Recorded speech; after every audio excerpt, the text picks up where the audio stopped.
السلام علیکم قدرمنو.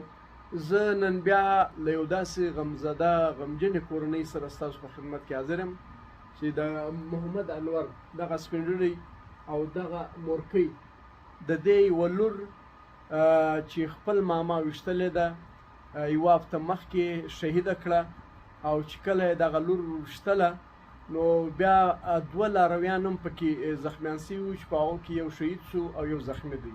دا خلک له افغانستان راغلي دي. کله چې په افغانستان کې جنگ ولګېدی نو د ضیاءالحق د باچي په وخت کې راغلي. دغه مورکۍ وایي چې زما د شیدو غاښونه لوېدلي وو. د شیدو غاښونه دلې ولوېدل. دوه کاله بعد دلته ولوېدل پاکستان کې. صحیح ده. دی وایي چې زما د شیدو غاښونه دلته وختل، اوس دا د سپین سارې ده. او حاجي صاحب د دوی واده دلې سوي دي، بچیان یې دلې پیدا سوي دي.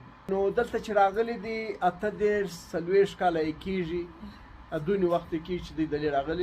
دوی دلې په کوټه کې ژوند کوي، د کوټې په ښار کې ژوند کوي. د دې څلور لوڼې ولې چې یوه لور یې شهیده شوله، ور شهیده یې کړه، خپل ورور د دې ورور وویشتله، 3 لوڼې یې نورې دي او 4 یې بچیان دي. د دې ورور قسم خوړلی دی، د دې ورور قسم خوړلی دی چې زه به ستا بل زوی هم در وژنم. هغه زوی شهزاد نومیږي. لور یې ورمړه کړه، د لور یې هم قسم خوړلی چې زه به یې نه پرېږدم او زوی هم وایي زه ور وژنمه. نو قاتل چې واردات کړی دی بیا هغه فراره دی. په تاڼه کې د سټلایټ ټون په تاڼه کې FIR کاټ شوی دی. موږ به دا قاتل نیسو، دې ته به سزا ورکوو. او دغه مورکۍ ته زه یقین دانې ورکوم، یقین ورکوم چې ستا به په یو بچي نور نه څوک ظلم کوي او نه به څوک دا جرأت کوي چې ستا و بچي ته ستا و مخ ته څوک ودرېږي. په پولیسو کې انشاءالله که خدای کول مرسته زه ورسره کوم، په عدالت کې وکیل زه ورته نیسم.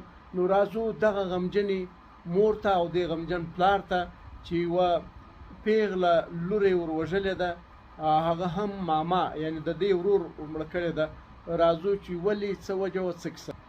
مورې که ته ووایې چې ستا د لور سره ستا د ورور څه دښمني وه، ولې ووژله؟ هیڅ دښمني نه وه. دا زما مېړه کوي په افغانستان کې مثال کار کول، زما زوی کار کول، پیسې کې لېږله، دا اخیستله خپل کور ته ونیول، خپل ځان ته ګاډي ونیول، دا په پالر کې کار کول، دا په لاره کې راتله پیسې اخیستل، که پیسې نه ورکول وهله. دا پیسې ونیول، خپل ځان ته سرای ونیول، کور ونیول، موږ ته یو پټاټې مټاټې یو شی بېکاره راوستله او ګرده پیسې دا نیوله. دا ستا څویم زوی دی مورې؟ دغه څویم نمبر دی؟ دویم زوی. یو تر تا مشر دی؟ یو مشر دی. هغه چیرې دی؟ جرمني کې دی. صحیح.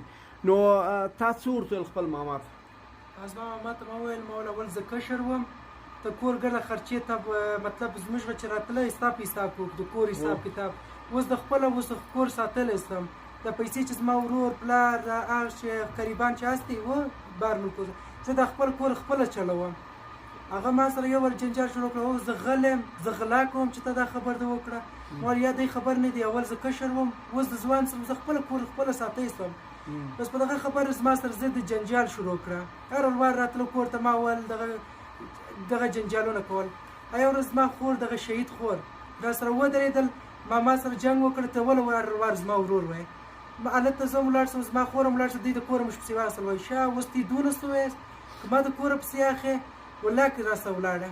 ما مور ته وویل چې دغه اولادو باندې نازدې چې دغه اولادونه زه در سره دی به ورک کړم چې بیا به نه وینې.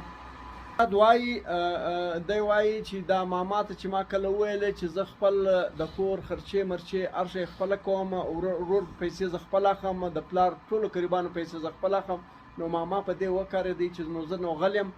نو په دې وجه باندې شهزاد به 3 وارې وهلی وو. او کله چې ماما دلې کور ته رالی شهزاد یې وال، نو دغه خور چې دا راولاړ شوله له ماما سره هم جنګ واخیستی چې زما ورور ولې وایي. په دې باندې ماما وکارېدی او دا خور چې ده دا یې څو ګولې وشت؟ شوره کلاشینکوف دلته په زړه یې وشتل، په دماغ ډېر ګولیان وشتل وو. شوره کلاشینکوف د کلاشینکوف برس چې مکمل باندې خالي کړی دی. مورکۍ څو وخت کېږي چې دا ستا بچی شهیده کړه؟ اوس څو ورځې کېږي؟ دغه هفته نن دویمه ده؟ نه دویمه ده. صحیح ده. نو اجي صاحب تاسو خبره کول غواړئ او نو تاسو په دې باندې خبر واست تاسو له چا سره مخکې خبره نه وکړئ چې دغه ماما زموږ سره ظلم کوي د دې د ستا د اخښیانو سره د نورو سره د اورونو سره کومه ده پیش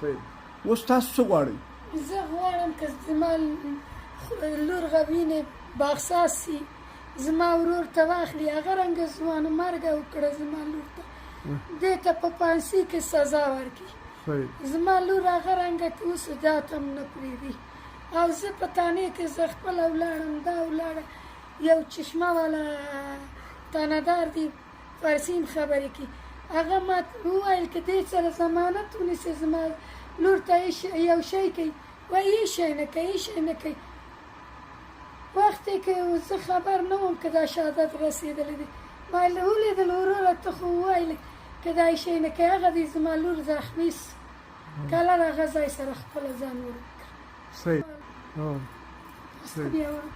پولیس تاسو سره مدد نه وکړي نه کوم په هر دروازه ما وټکول په دنیا دروازه کې ما وټکول که زما زوی لور په خطره کې هېڅوک ما ته باخصاص نه هېڅوک زما لور غم نه کوي قدرمنو لکه تاسو چې خبر یاست افغانان ډېر ټوک ټوک ډېر در په در رسولو دغه غمجنه کورنۍ چې له ډېر غټ غم سره مخ ده الله پاک دې دوی ته د زړونو صبر ورکړي خو زه په دې ځای باندې له دوی سره دا وعده کوم قول کوم چې دا قاتل به نیول کېږي دا به سزا کېږي د دې وکیل چې کومه خرچه راځي دا وکیل هم زه ورته نیسم او پاتې شو له پولیسو سره هم زه خبره کوم په هر لاره یې مرسته کوم زه په مالي او جاني له دوی سره ولاړ یم دغه مورکۍ ته به خامخا انصاف ورکول کېږي او د دې قاتل ورور به دا به سزا کېږي پانسۍ کېږي به